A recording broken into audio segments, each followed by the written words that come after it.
Great, good. Okay, well, welcome everybody who's here. I am so happy to be back. Today, what we are going to do is discuss oral health and how it affects us a little bit during childhood, but primarily we're going to focus on us, on seniors, on us mature folks, and how oral health does affect us. Now, as you can see on this first slide, it does say the American Academy of Pediatrics. And that is because this is a program that I developed for the American Academy of Pediatrics that we did as a continuing education program. I have adapted it. Oh, this is me. Sorry, I'll talk about that in a minute. I have adapted it, and it is primarily focused now on adults. And so you'll see as we go along. We talk about kids a little bit. But just a tad bit about myself. I am a registered dental hygienist. I am a registered nurse. And in my 60s, I went back to school and got a master's in education because that's what I did my whole life. And I decided I should probably have the degree for it. So it just goes to prove that no matter how old we are, we still continue to learn.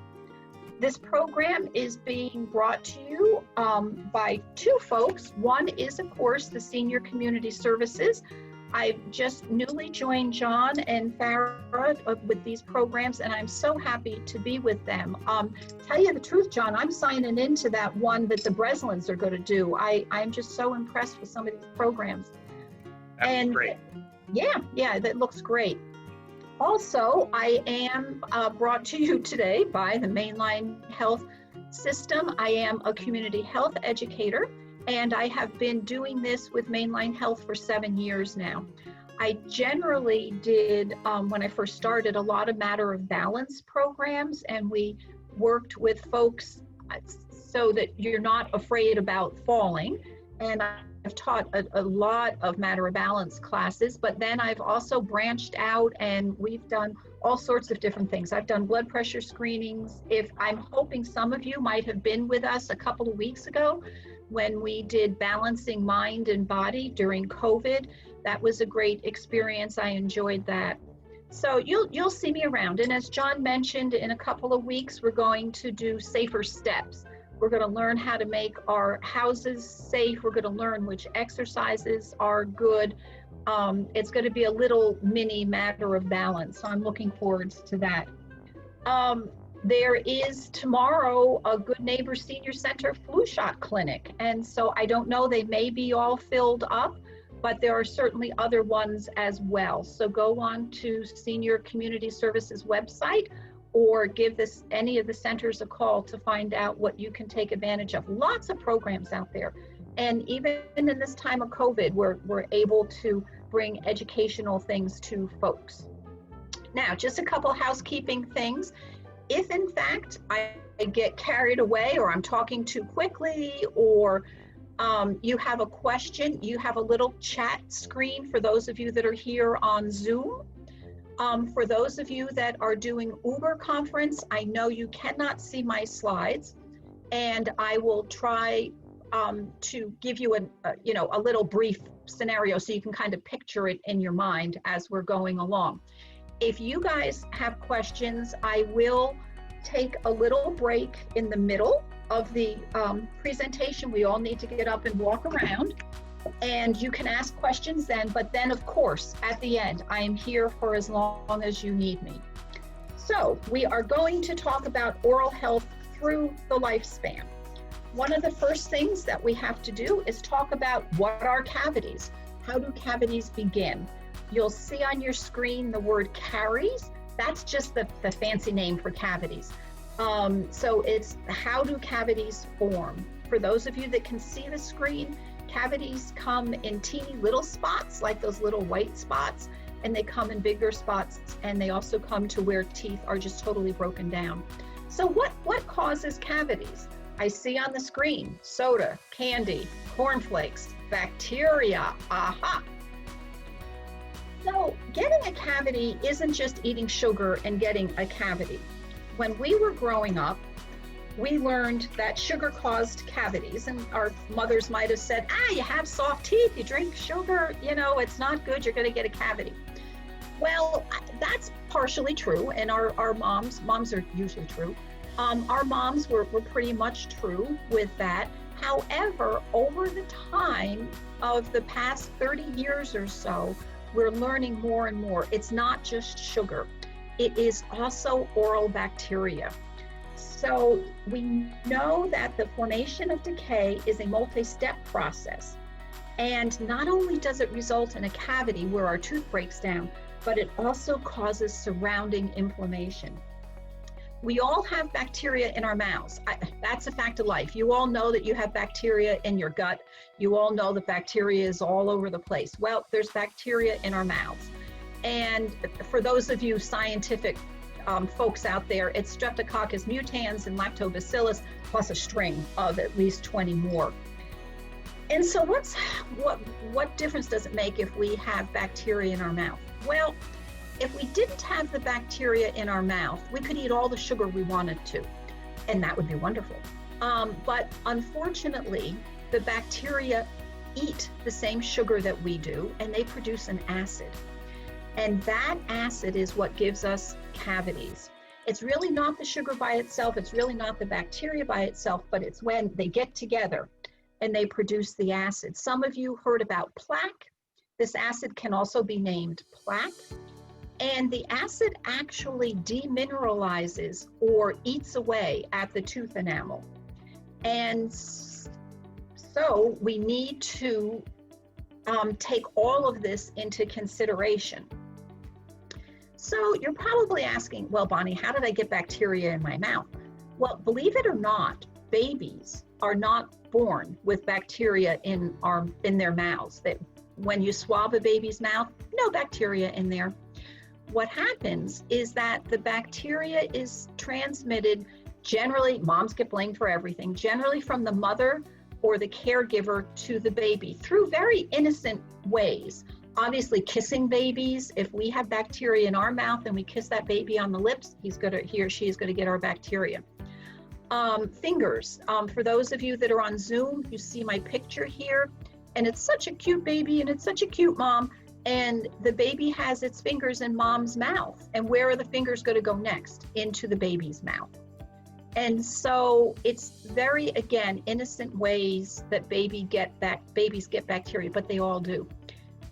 How about when, and this is probably for maybe a little bit older baby, the baby is sucking on a pacifier. Very common. The American Academy of Pediatrics says that pacifier use in early months may cut down on sudden infant death syndrome. So it's not a bad thing.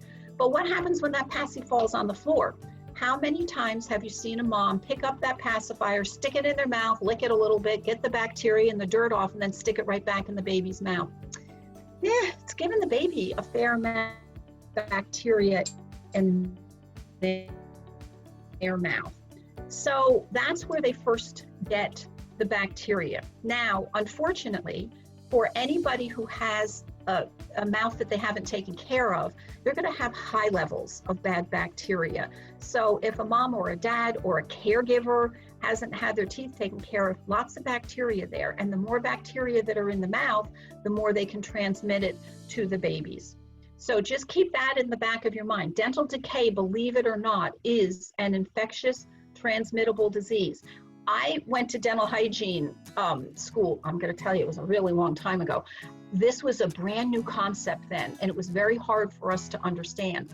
But now that I've been around for a few years, this makes perfect sense. So another thing that you have to have before you can get a cavity is sugar frequency and sugar. And so remember now, everybody has bacteria in their mouth. Now they're going to eat. Do you know that baby formula, even breast milk, has sugar in it? And so the bacteria love the same sugar that we love. And remember, we talked about the bacteria eats the sugar and forms an acid, and then that acid destroys the enamel. Now, that's real basic, but we are made with fantastic saliva. Saliva can actually neutralize that acid that is produced between the sugar and the bacteria. And so not only does saliva make us eat better and makes our mouths feel better, it actually helps prevent cavities. However, saliva can only do so much. And I know even my folks on Zoom, you probably can't see this Zoom graph too big. I couldn't make it any bigger. And for those on Uber conference, I know you can't see it at all. But it works that the more frequently you have sugar, the more likely you are to get cavities. So if you eat the bowl of M&Ms is on my desk. Okay, I go and every 20 minutes, half an hour, I pop an M&M into my mouth. Okay, what's happening? The bacteria in my mouth are eating that same sugar and producing that acid. It takes about 20 minutes for this whole process to occur. The saliva can go ahead and neutralize it and things are good. But if I keep popping those M&Ms into my mouth, I get so much acid that the saliva can't wash it away and I'm going to get a cavity. So sugar frequency is a big thing. Now, this doesn't mean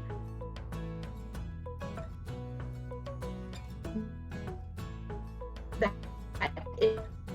it's good to sit down and eat the whole bag of M&Ms. It wants to eat an M&M here and there throughout the day.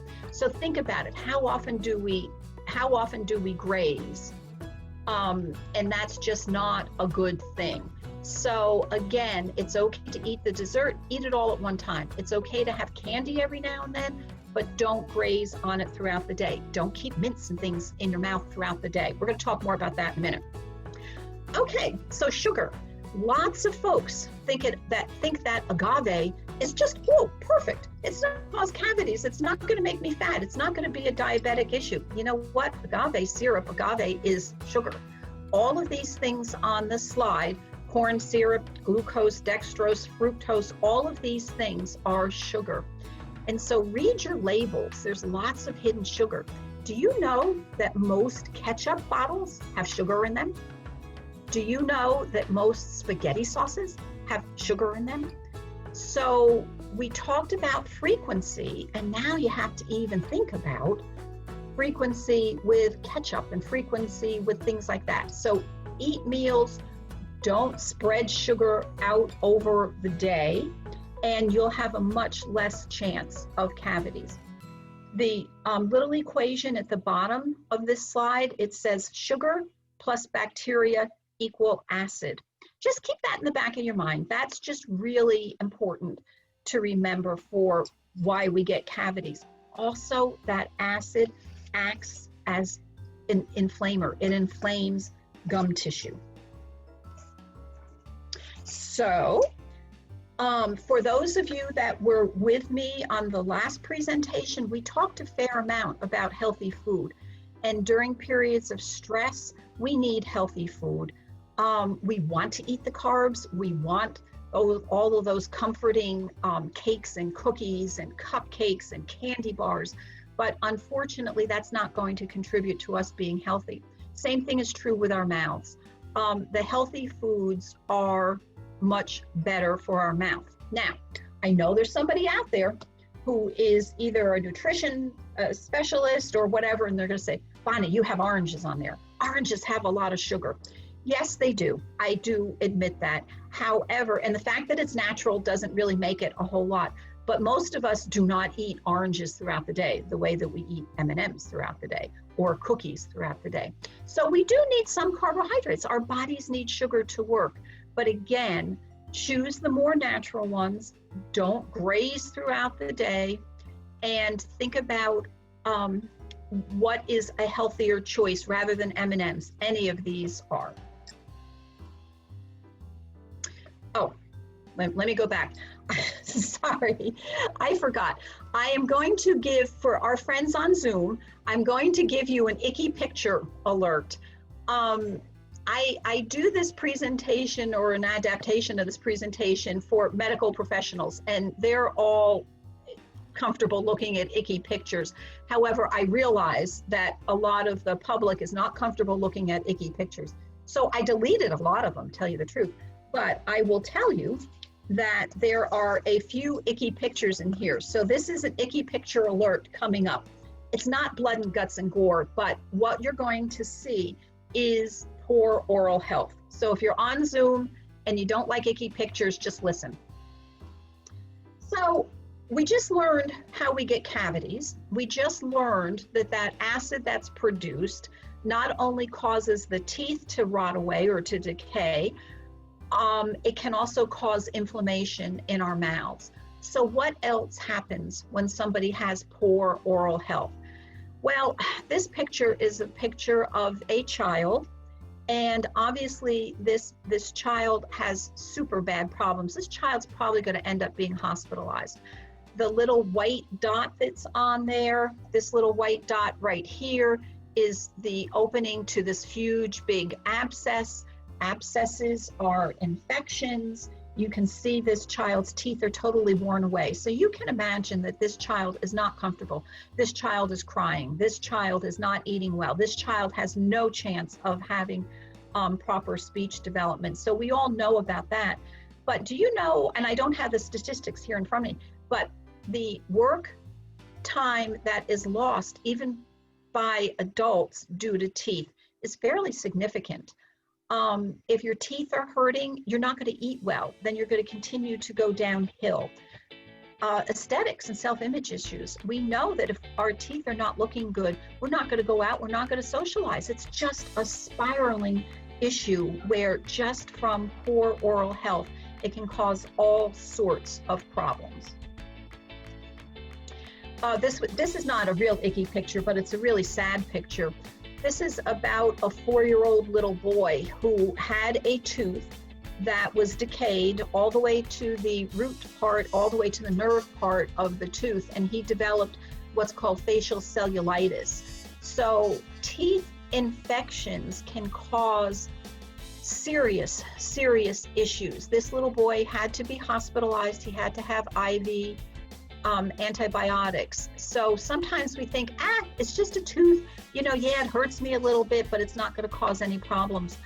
There's actually been deaths reported. There was a young child in Maryland about 10 years ago who died solely from dental neglect. He had a couple of abscesses. They spread so far. And remember, the teeth are so close to the brain. He got a brain abscess, and unfortunately he succumbed. If he had had treatment for that tooth, he would not have died. And so if some of you have chronic sinus problems, if some of you have had fevers and you don't know what's causing it, think about your teeth, okay? So now, rather than just specific oral bacterial infections, we are going to talk about how the mouth is the gateway into the body. When I was in dental hygiene school, and again, quite some time ago, back in the 70s, we didn't realize that our mouth played such a big role with our bodies. We thought, dentists were dentists, they dealt with their teeth and that was it. And your medical provider dealt with your body and that was it, and never shall they meet. Well, we now know that so many problems that start in the mouth travel throughout the body. This is just a really neat poster, and the poster on the slide says, what problems could poor dental health cause? Believe it or not, and we're going to go into this more detail in a little bit, but poor oral health, not taking care of your teeth, can contribute to heart disease. Just poor oral health makes your incidence of mouth cancer go up. Diabetes, whoa, we're doing a whole couple of slides here about oral health and diabetes, so important. Obviously gum disease, bad breath, all of the things that we already know. Did you know that folks who have had strokes, they've done studies and a very high percentage of them have periodontal gum problems, gingivitis, oral health issues.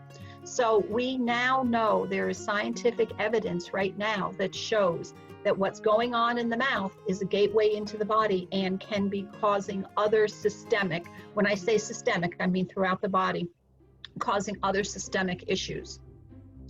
So back in 2000, 20 years ago, can you believe it? The Surgeon General was Dr. David Satcher. I actually got to meet him, a really neat guy. And he did a whole report on oral health. He said that dental care is the most common unmet health need. Oral disease can affect systemic health. 20 years ago, he said this. And this is, next one is really important. Most oral disease is preventable or at least controllable. And then he also talked about that there's profound disparities in oral health. And we're not going to go there. I could do 3 hours on that. So we're just going to concentrate today on the first 3 things, that dental care is the most common unmet health need, oral disease can affect systemic health, and most oral disease is preventable or at least controllable. Dr. Satcher said this 20 years ago. You know what? Still true. Absolutely still true. Everything that he reported on 20 years ago is still true. That's so sad. So now, remember we talked about in the beginning with the kids that, believe it or not, cavities is an infectious disease because it's caused by bacteria. If you get rid of all the bacteria, you're not going to get cavities. So it's an infectious chronic disease. How many of you know kids with asthma? Yeah, everybody. Almost everybody knows a child with asthma. Do you know that more kids, 5 times more kids, have dental disease than they do asthma? So it is the most common chronic infectious disease. Cavities, oral health. 47, almost 50% of folks over age 30 have periodontal disease. We're going to talk about that more coming up. 70% of us over 65 have periodontal disease. That's almost 3/4. That's like, almost all of us here on our Zoom call and our Uber call. And then you don't hear about oral cancer too much, but there's 70,000 oral cancers diagnosed annually and 14,000 deaths per year. And that's more than cervical cancer. That's more than a lot of other cancers. So let's talk about that just for a minute. Let's talk about inflammation and systemic disease. And I promise I'm not going to get, really into the nitty-gritty scientific stuff. I know that that's not what you're here for. You're here to learn about oral health. But this part is just so important. All of those bacteria that cause those cavities in our mouths also causes inflammation. And you probably all have been hearing a lot about inflammation lately. Many studies have been done that link the bacteria in our mouths and the inflammation to the same inflammation, the bacteria that causes mouth inflammation, we know now also causes inflammation of the blood vessels. We know that it can make a difference in pregnancies. And women who are pregnant, if they have poor oral hygiene, they're more likely to have a low birth weight baby or an early term baby. And diabetes. Okay, let me give you the statistic. 100 million Americans are living with diabetes or pre-diabetes. That means that at least 1 or 2 of us on this call today have diabetes or pre-diabetes. Okay, it's really, really, really common. We now know through studies that folks who have diabetes and bad oral health, they don't get their teeth cleaned, they have cavities, they have inflammation, have a much harder time controlling their blood sugars. So if you are one of these folks that is diabetic or pre-diabetic, or you're living with someone or your neighbor, anybody that you know is having a really hard time with blood sugar problems and they can't control their sugar no matter what they do with their diet and their medication, ask if they've been to the dentist lately. It is absolutely proven that treatment of periodontal disease, oral health disease, results in a 10 to 20% improvement of sugar control. That is something that I never learned when I was in school. That's something that is fairly new. So you need to realize that things go hand in hand. If you're diabetic and you don't take care of your teeth, you're going to have all sorts of issues. If you're diabetic and take care of your teeth, you might have much better sugar control. Again, on the screen for my Uber folks is another poster. And it says, without good periodontal health, you can't have good general health. Periodontal or gum disease can affect your general health, and it can be affected by your general health as well. It goes both ways. If you're in poor general health, it's going to make your gums worse. If your gums are bad, it's going to make your general health worse. And so it does talk about here on this slide about respiratory infections. If you inhale all of the bad bacteria in your mouth and it gets into your lungs, you can have a respiratory infection. Bone levels, those folks who have osteopenia or osteoporosis, get your teeth cleaned. Get the bacteria out of your mouth. We already talked about preterm or low birth weight babies. Stroke.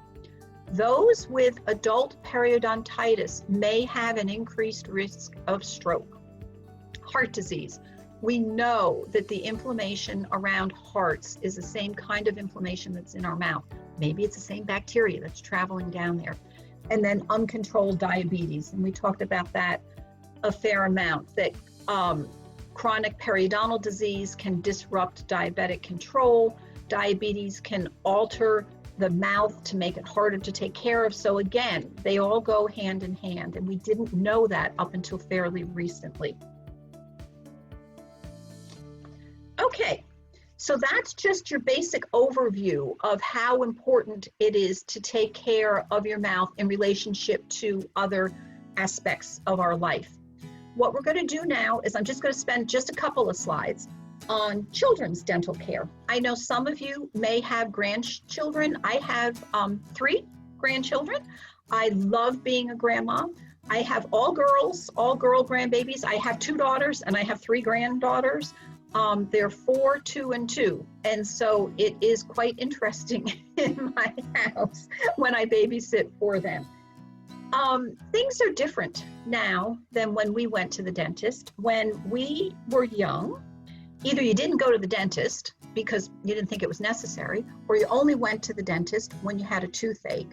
But now we know that you should really get kids to visit the dentist at age 1, or first tooth eruption. And I forgot to give you the icky picture alert. Oh, I'm sorry. There's an icky picture on the screen. Close your eyes if you don't want to see it. This took me probably 2 or 3 years to work through, so I don't expect you to accept it right this minute. Probably someone is in the audience and saying, Bonnie, that's just ridiculous. How are you going to take a 1-year-old to the dentist? What are you going to do? And I went through that for a long time as a hygienist, and I didn't support it because I didn't think it worked. But now, through years, I can see that it does work. It's not so much that the dentist or the hygienist is going to get in there and do a full exam, but most kids will open their mouth, even if they're crying. So generally, a screening can be done. It's more important for parent education. Whoever talked to you about how to take care of your kids' teeth? Probably no one. The pediatrician is so crazy busy, he doesn't really talk about teeth too much. You probably are just using the same thing that your mother taught you, which may or may not be true. My mother always used baking soda. Not so great to brush your teeth with baking soda if you're a kid. They probably never knew about sugar frequency and the bacteria and spreading the bacteria. So there's lots of good reasons to take kids to their first dental visit at age 1 or when they get their first tooth. Okay, now something that is just really important and I truly, truly believe in is fluoride use. And I know there may be folks out there that disagree with me, and you have your right to do that. But the American Academy of Pediatrics, the American Dental Association, and the American Academy of Pediatric Dentistry all are recommending the use of fluoridated toothpaste. It's so unusual to get all of these big organizations to recommend one thing, but they all realize the benefit of fluoride. So then you're going to say to me, well, Bonnie, too much fluoride is not good. And I'm going to say you're right, but too much water is not good. Too much salt is not good. Too much sugar is not good. Everything has to be at the right levels. I get that. And so what the recommendation is that if you're taking care of a kid, a baby, toddler, whoever, Under the age of 3, it should only be a rice size dot of toothpaste, fluoridated toothpaste. You can use Crest. You don't have to buy the real expensive kids toothpaste. You can use whatever toothpaste you use on your teeth. Hopefully it's fluoridated. Rice size of toothpaste for kids under age 3. For kids over age 3, you use a pea size. Now, this is just geared towards children, but what about adults? Why do you think that Crest, and I'm picking on Crest, they all do it, says, whoa, put that big stripe of toothpaste on your toothbrush, you know, with a little swiggle at the end? You see all those ads, all those commercials, so they can sell more toothpaste. We don't need that much toothpaste, even as adults. We basically need maybe a little bit more than that pea-sized drop to keep our teeth healthy. So fluoridated toothpaste, fluoride has been well studied. The use of fluoride dates back to the 1940s. That's a long time to have been studying it, for fluoride in water, and the 1950s for toothpaste. It is a natural substance, and yes, too much can create problems like we talked about, but the benefits of drinking fluoridated water and using fluoride toothpaste have been well documented. In cities where fluoride was removed from the water supply, what happened? Kids got a lot of cavities. So it has been documented. And one other thing I just want to talk about here, I personally have worked with over 100 primary care providers, doctors, nurse practitioners, physician's assistants, because now fluoride is considered so important and so helpful that at well child visits at the pediatrician, the child can get fluoride put on their teeth. It's called fluoride varnish, and it just paints on the teeth and they can eat right afterwards. It's really easy. It's so cost effective and so beneficial. So for those of you that might be bringing grandkids to the pediatrician, I do that for my daughter. She works full time, so I get to bring Reagan to the pediatrician. They actually will do a 2-year-old visit, and then they'll paint a little fluoride varnish on their teeth. Doesn't take the place of the dental visit, but it just gives a little added protection. Okay, before we go to the adult patient, if you have a question, you can put it in the chat box, and John, you can tell me, oh here, maybe I can see it. Or those on Uber Conference. If you have any questions or comments or concerns, you'll still have a chance to ask them later, but if you want to just take a little breather and stand up, you can ask a question either in the chat box or verbally. I'm going to unmute everybody in case they have any questions. Great, thanks, John. Thank you. Any comments, concerns, questions? Any questions? We're all good? I'm not talking too fast for you? I have one coming in. Okay. Go ahead. Okay, this is Margaret. I know that I'm an adult. Yes, I am an adult. I am 92 years old. God bless you. I know you're probably going to think I'm crazy to ask this question. Nope. But would the speaker have anything to say about people that have dentures? Yep. And that's a perfect segue into our next section. We're going to go right on to the adult patient, and we're going to talk about tooth loss, tooth replacement. And Margaret, do you have a specific question about dentures or denture care or anything like that? Well, no, I really don't. But I just, I know you're talking about different with children and adults, but I just want to ask one question, if I may, and that is about the cleaning of your dentures, which of course Polident is the #1 cleaner. Mm-hmm. And I just want to know, how often do you have to use that Polident, because it's very expensive. Yeah.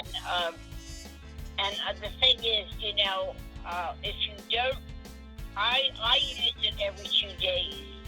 Good. But I don't know if that's right or not. That's Okay. why I'm asking. Good. No, great question. And when we get, I have a section, a little bit, a couple of words on dentures, and I will answer it at that time. So good question. And I think, just to give you a little heads up, I think you're doing the right thing. But we'll go ahead and we can talk about that more as soon as we get to that session. So you were a perfect segue for me. Thank you. All right, That's thank great. you. Thank you so Good. much. Thanks. Okay. So now we're going to There's move. one that just popped up in the Another chat. one? Okay, good. From Dawn. It went away. Brushing down on your gums with a little baking soda and peroxide mixed to help get rid of bacteria. Okay. Let me just address that now just real quickly, because that's not in the rest of my presentation. If your dentist has recommended that, I think it would be okay on occasion. Peroxide and baking soda was certainly recommended a few years back as a way to foam out the bacteria. And I think that if you're not having any sensitivity from it, it's okay. However, I wouldn't want you to do it every day, because you're missing out on the benefits of fluoride in toothpaste. And so if you're massaging it in and using your toothbrush, I would say maybe twice a week. I think that might be good, but I really think that the current recommendation now is to use a fluoridated toothpaste in between. So good. And we can talk more about this as well at the end, because I do talk about some aids and some different things then. Good, thank you. Good questions. Okay, we're gonna go, and again, there will be time at the end to ask more questions as well. And if you want to go ahead and put it into John now, then he can ask me as well in the chat box. Okay, so now we're gonna move from childhood and we're gonna talk about us. We're going to talk about the adult patient. Now, icky picture alert coming up. Gingivitis. You've all heard about gingivitis. Gingivitis means that your gums are swollen, they're inflamed. Itis means inflamed, so it means inflamed gum tissue. It means gum tissue that will bleed. Mouths, tissue, gums, teeth should not bleed when you brush them. If your hands bled when you wash them, you would be very, very upset. People don't get upset when their gums bleed, but they should not bleed with a normal brushing. I mean, obviously, if you get in there and you're, poking around and you cause a little bleeding, that's fine. But gingivitis is a reversible condition. It's the first part of gum disease, but with proper oral hygiene, brushing, flossing, sometimes rinses, and care by your dentist, you can get rid of it. So gingivitis is just like a skin inflammation. It's not good, it's not healthy, but it can be corrected. And proper brushing and flossing is what's going to help. Icky picture alert number 2. This is periodontitis. Periodontitis is a continuation of gingivitis where the bacteria has now caused destruction of the bone. For those of you that can see, let me move this guy over here, down here, there's all sorts of pus and food debris and all sorts of bad things here. That's a bacterial infection. And not only can it affect the teeth, but it affects the bone around the teeth. Obviously, better brushing and flossing will help, but when it gets to this point, you often have to go to the dentist, and either the dentist or the hygienist has to do what's called a deep cleaning. They'll get you numb. It is not uncomfortable. You might be a tad bit sore afterwards, but you might need help to fix this. Remember, this is a bacterial infection. If you had this infection, if you had red, puffy pus around your fingernails, you'd go have it taken care of. People just think like, oh God, it's around my teeth, it doesn't matter, but it does. It can cause that inflammation in your heart. It can cause all sorts of different problems. It can make your diabetes worse. Now, we're going to switch from all of the nasty stuff, and we're just going to talk about oral cancer for a few minutes. because oral cancer is so much more prevalent and so much more common than we think. And it doesn't get detected early. 60% of all oral cancers are advanced by the time they're detected. And you all know that tobacco is a big cause of oral cancer. You all know that heavy alcohol consumption is a big cause of oral cancer. But we do have problems now with HPV, the human papilloma virus. Sorry about that, I can never say it. But that is causing a problem as well. Another good reason to take good care of your teeth. Folks who have clean mouths are less likely to get oral cancer. And did you know, this is startling, that the overall 5-year survival rate for cancer is only 50%. I mean, that's not so great. You get oral cancer, you think, they snip it out, you're gonna live forever. Well, only half of the people do. Now, so how do you know and what do you know what to look for? Anytime you have a red or a white lesion, or you have a bump or a lump that's in your mouth for longer than 2 weeks, you need to go see your oral health care provider. You need to go see a dentist.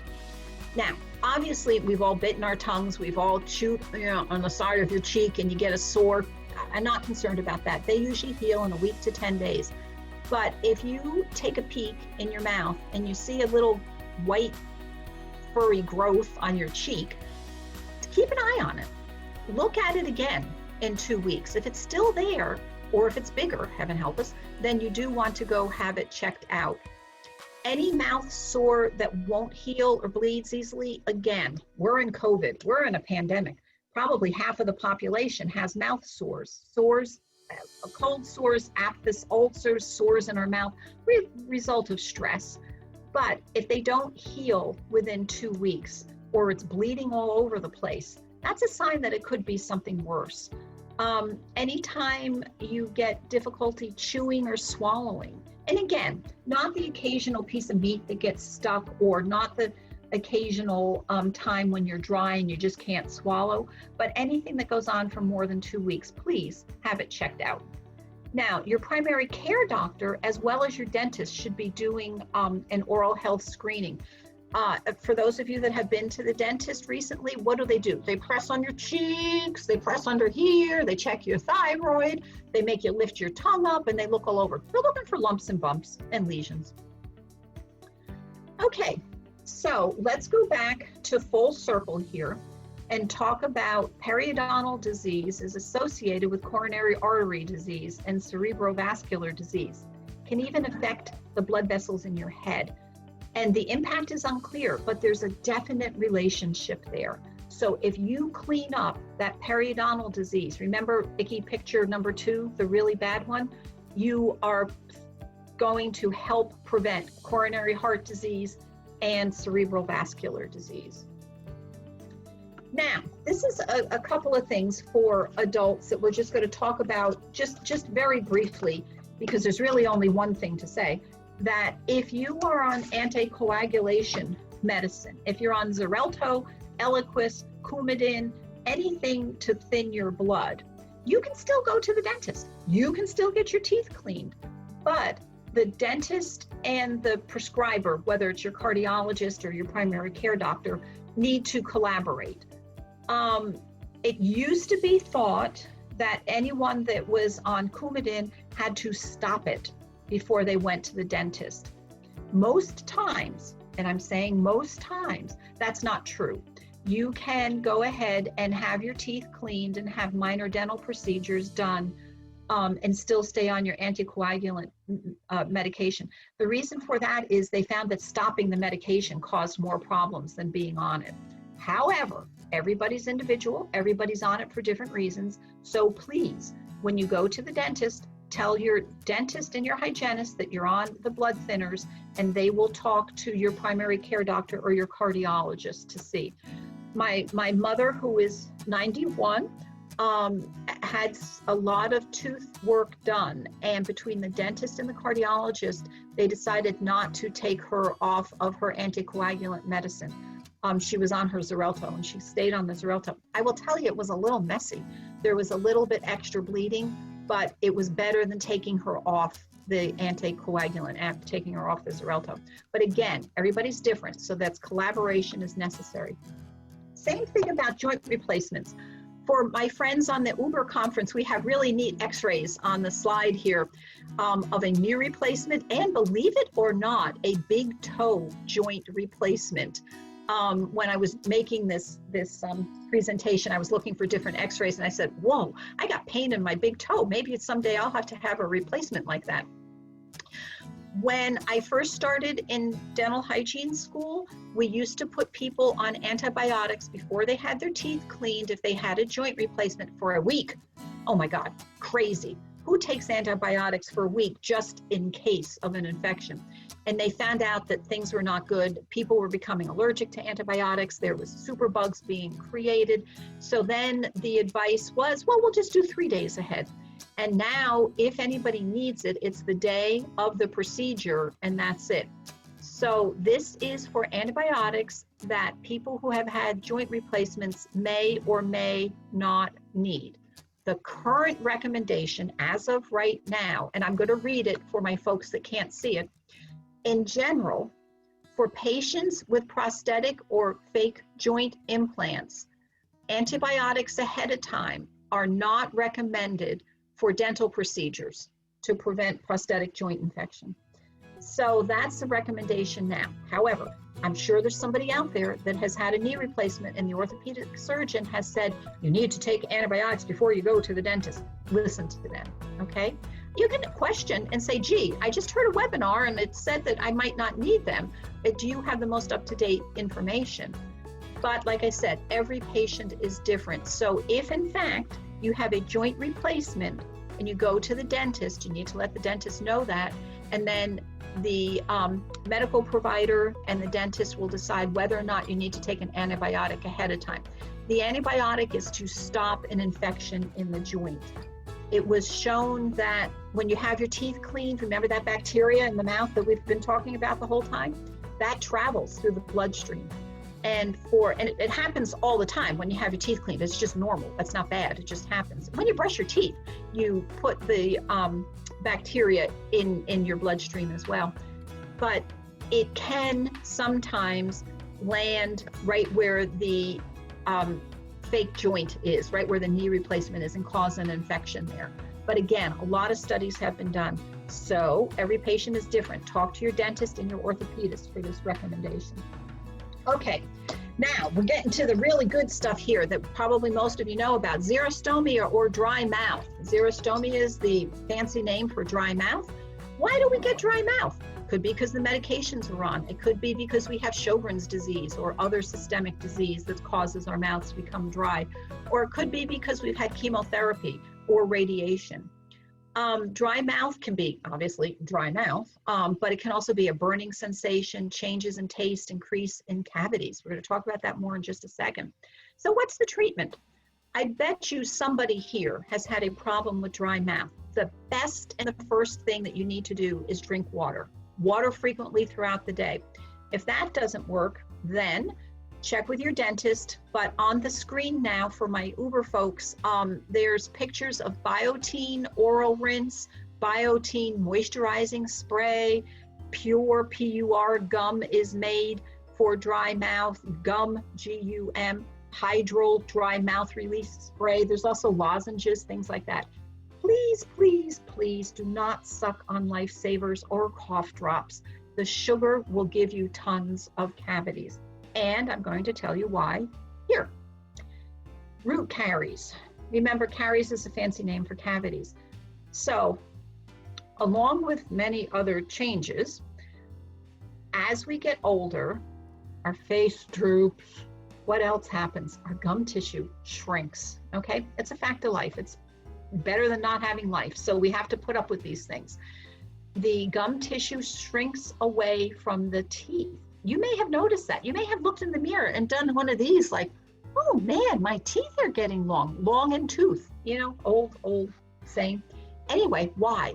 Because our gum tissue shrinks as we get older. That happens. Hair gets gray. A lot of things happen.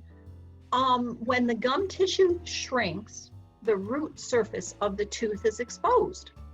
Root surface is not covered by enamel, so it's covered by dentin. Dentin is soft. Bacteria don't like to work hard.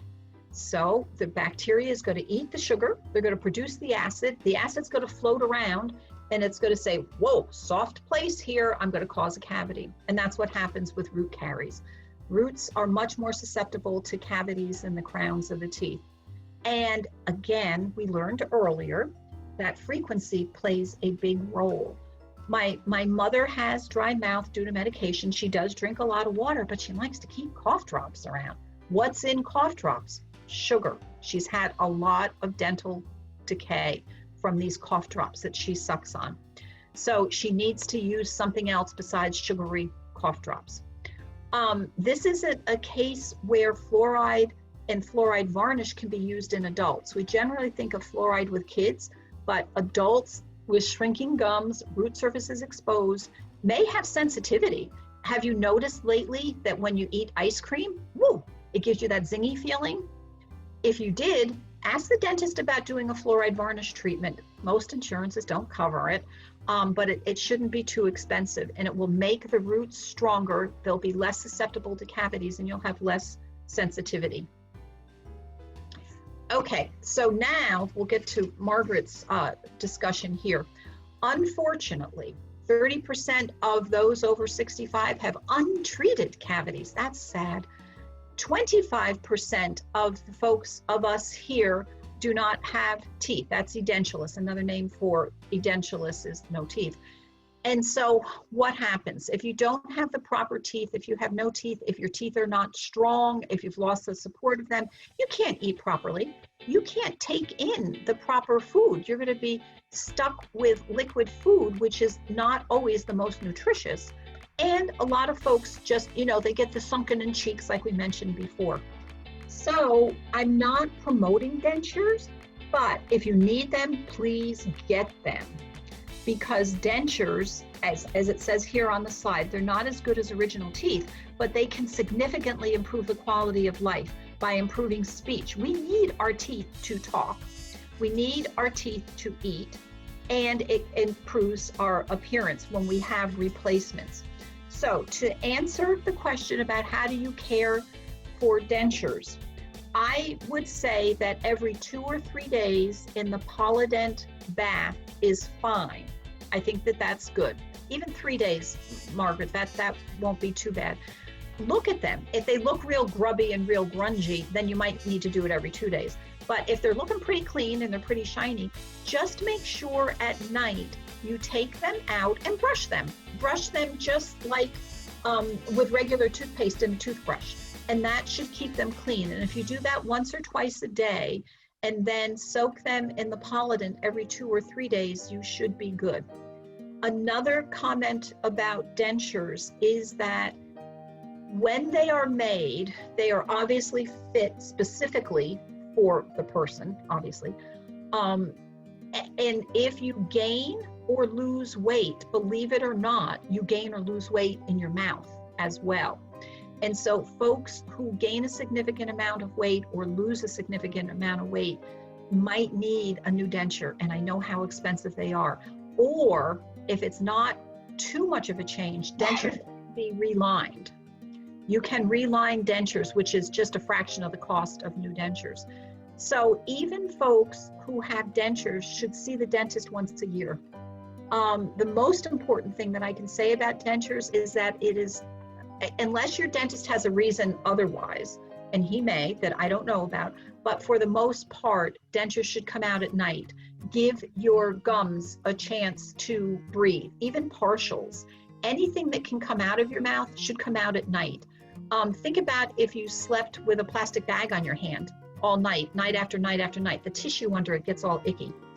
And so dentures, partials, anything that's removable should come out for the night to give your mouth a chance to breathe.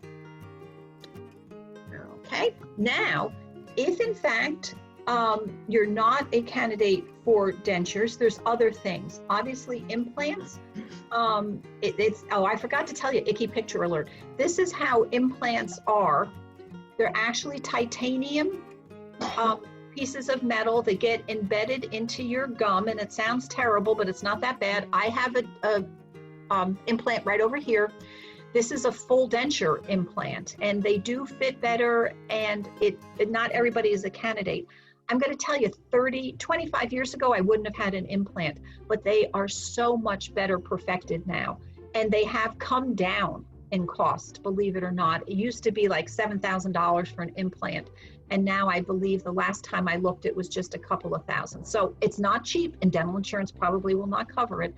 But if you need to replace some teeth and you're not a candidate for dentures, you can do implants, you can do partials, crowns, and bridges. So just talk to your dentist about that. Everybody's different, but do talk about different. Don't ever, if a dentist says to you, you have to have 6 implants and that's the only way to fix your mouth, go someplace else, get another opinion. There's always options to replacing teeth. Okay, now we're just about done. One other product that I want to talk about just real briefly is silver diamine fluoride. This has been around in Japan for 80 years. That's 80 years. It's been around for a long time. Just introduced to the United States recently, within the past 10 years. It is a liquid of silver and what do I want to say here? Mercury. Wait a minute. Silver and fluoride. I'm sorry, I lost my train of thought there. A little senior moment. Silver and fluoride. And what it does, it's a liquid. You paint it on a tooth and it can actually arrest the decay. My mother, 91, COPD, had a bad cavity in her mouth and she was unable to have it filled. And the dentist painted the back tooth with the silver diamine fluoride and it arrested the decay. And that's all she had to have done. And now it holds her partial in place. And it was so much better than having the dentist, get way back there. She couldn't have done it. She couldn't have breathed and done it. This is really good for kids. However, it's not good for front teeth because when you put it on the decay, it turns black. So you need to realize that this is not a cure-all for cavities. It has a cosmetic component to it. But for those who can't see the dentist, forget I just said that. For those that can't have dental treatment done, you have to go to the dentist and they'll paint it on and it will keep you stable. So it's good. Okay, last part of the program, then I'll take more questions if you have them. So how do you make this work for you? We've just talked about all of these good things that we can all do to keep ourselves healthy. These are the key oral health messages. Healthy teeth are important for overall health. Probably prior to this webinar, you didn't know that there was a connection between strokes and your mouth. There is. Brush twice a day with a fluoride toothpaste, once in the night and once in the morning, and you'll be good. Floss, I know floss is tough. I'm going to show you some aids for that in a minute. Kids should see the dentist by their first birthday or younger than it used to be. Everyone should see your dental provider regularly. Limit sugary snacking. Eat all of your sugar at one time. Let the acid build up and brush it away, and then you'll be good. And my favorite, water is best. We oftentimes do not drink enough water. Drinking only water between meals is perfect, and drink enough of it. And it helps. If any of you have been overly fatigued because of all of the stress that we're all going through, drink a little extra water. It might make a difference. Now, I'm sure a lot of folks out there are saying, well, Bonnie, that's really good. I have Medicare as well. My supplement does not cover dentistry.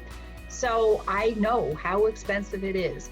For those of you who need to have dental work done and you can't afford it, there is a dental lifeline. And for anybody who wants this, I can email it to you.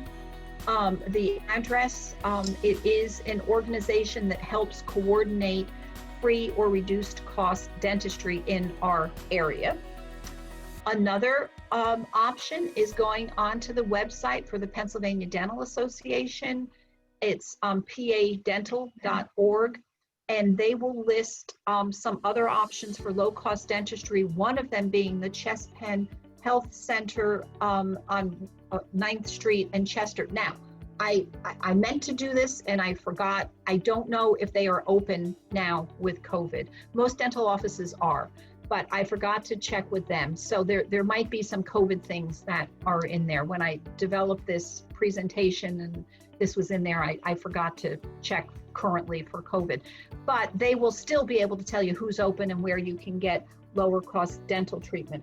If you or a neighbor or a friend or a relative is able to travel into the city, Penn and Temple both have dental schools. You're going to get good quality dentistry, but I'm going to tell you, it's going to take you forever. I taught at Temple Dental School, and it just takes, what takes an hour in the dental office is going to take a whole half a day in a dental school. So just be prepared for that. Not only are you getting good dental services, but you are helping the dental students learn. They are always supervised by licensed dentists or hygienists for cleanings and things like that. And so you will get the best gold standard dentistry, but you got to be able to have time. You got to know, you got to be down there, and you're going to be down there for at least a half a day. Harcum College up in Bryn Mawr has a dental hygiene clinic. I taught there as well. You will get the most super duper cleaning you have ever had. We used to inspect the hygienist patients with like loupes, magnifying glasses. There was no plaque left on anybody's teeth, but you had to be prepared to spend either the entire morning or the entire afternoon. And you can get x-rays there as well. So there's some low cost options. And our last slide of the day is some dental aids. I happen to like little dental flossers. There's a picture on here. They look like little swords with little pokey things on the end, and the floss is, you know, between the two bars that are there. I keep these in my car, and when I'm stuck in traffic or if I'm waiting for something, just get in there and floss a little bit. Gum soft picks are absolutely wonderful. They're little plastic, what do we want to call that? Swords, I guess, that have plastic that go in between the teeth, sponges that go in between the teeth, won't hurt the gums, clean out the bacteria, clean out the food in between. Generally, when I do this presentation, someone asks, well, should we use an electric toothbrush or should we use a manual toothbrush? I'm going to be honest, my personal preference is a manual toothbrush. I've tried electric toothbrushes. I tried a lot of them. I don't like to be jarred awake in the morning. I don't like it when you put it on your mouth and it makes my head, I don't like it. But if you don't mind that, or maybe you like to get awakened that way, it gives you some vitality, go for it. Electric toothbrushes are fine. Use whatever you like. You can do a good job with a manual toothbrush. You can do a good job with an electric toothbrush. And just as a little secret, you don't have to spend $200 on an electric toothbrush. I would go for the less expensive ones, and they all do about the same thing. You don't really need to spend a ton of money on an electric toothbrush. If that's what you're going to use, just get a moderate priced one and you'll be fine.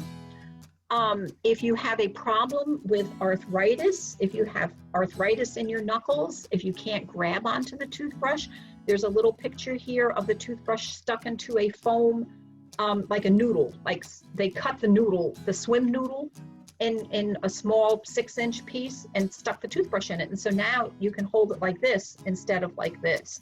Or you can find manual toothbrushes that have thicker handles.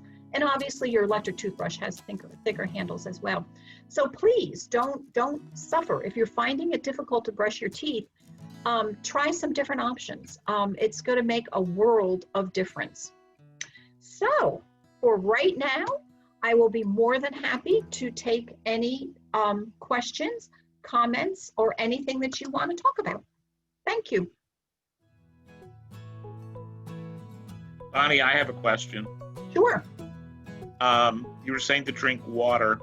I drink a lot of seltzer. Mm-hmm. Is that okay? It's unflavored, no sweeteners, nothing like that. Just I like the fizzy water better than I like the flat water. Yep. Is there a problem with that, dental-wise? Probably not. However, there's always a however. I like Spindrift. I like Spindrift lemon seltzer in a can. It's my favorite. Mm-hmm. There have been some questions and some studies done that show that the seltzer has a higher phosphorus content, and that may etch the enamel a little bit. I have not seen anything recently with that, so I think it's probably good. I would, if you go to your dentist and just, well, actually don't even mention it. See what they say. If he's saying or she's saying that, oh, I'm seeing a little etching on your enamel, you're going to know it's probably from the seltzer. But Okay. at this point right now, I have not seen a conclusive study that said seltzer will etch your enamel. It has been discussed, and I'm sure further studies will be done. And I would much rather see you drink seltzer than Gatorade. Yeah, I have no taste for that. No, I'm going to I stop don't your either. screen share right now and put our slide back up. Sure. Great. So, does anybody on Uber Conference have any questions? I have a question on Zoom. Okay. Sure. With water, again, how about water with lemon in it, fresh lemon? Okay, same thing. I think that it's fine because you're not squeezing the whole juice of the whole lemon in there, but it is a tad bit acidic. Mm-hmm. And so if you can do that, like maybe part of the day and then drink regular water the other part of the day, I have not seen any conclusive studies that says that that's etching or wearing away the enamel. But there are folks who are studying it, but they haven't come up with the solution like, oh yeah, if you drink 3 glasses of water with lemon in it, you're going to hurt your enamel. I've not seen that. And so again, just like I said to John, I'd rather you drink water with lemon than sugar iced tea or ginger ale or things like that. So, Okay. Just check it every now and then to see if there's any other studies out there. Just Google water with lemon dental etching. I haven't come up with any of that yet, so I think it's okay. How about chewing gum, sugarless gum? Okay, sugarless gum is okay. Sugarless gum is okay. If you can get the gum with xylitol in it, that actually has been proven to decrease decay. Xylitol was a big hit for a while, about 9 years ago. It was like, whoa, xylitol is going to solve all of our cavities. And then some more studies were done and it didn't work. But yes, as long as it is sugar-free, that is okay, provided you don't have TMJ problems. Do you have any joint pain here? No. Okay, because folks who have TMJ or inflammation in their joints up here, if you chew a lot of gum, it's going to make it worse. But for the most part, sugarless gum, it's a good way to reduce stress. I mean, it's in those of us that are trying to not eat as much during COVID, you're home and all you want to do is shove stuff into your mouth. Chewing gum helps with that. So yeah, that's okay. Thank you. Thank you. Good questions. Any questions on Uber Conference? No, it was an excellent program. Great. Glad you could join us. Thank you so much. Join me again in a couple of weeks. We're going to do Safer Steps. It's going to be a little bit shorter, not quite as technical. Safer Steps is a little more fun. This is a little heavy on the information, but it's good information. Yeah, it brings you up to date. Yep. Good. Thank you very much. You're welcome. Thank you for staying with us. Okay, it was wonderful. Okay. Thank you very much for joining us. Okay. Anything on Zoom? Any questions? Did you need my name Uh, to be included in the what's your name? Susan Kendra? Okay. Thank you. Thank you. Okay, Have a great day. I'm working on it. Okay. All right. We'll end it then. That sounds like a good place to stop. We thank you, Bonnie. Well, thank you for having me. I love imparting information and I appreciate it. It was a great audience. Very good audience today. Thanks, everyone. And you saw the list of the upcoming programs, so we hope you'll join us throughout the month for all of the activities we have planned. Thanks again. Thank you. Okay, bye-bye. Bye.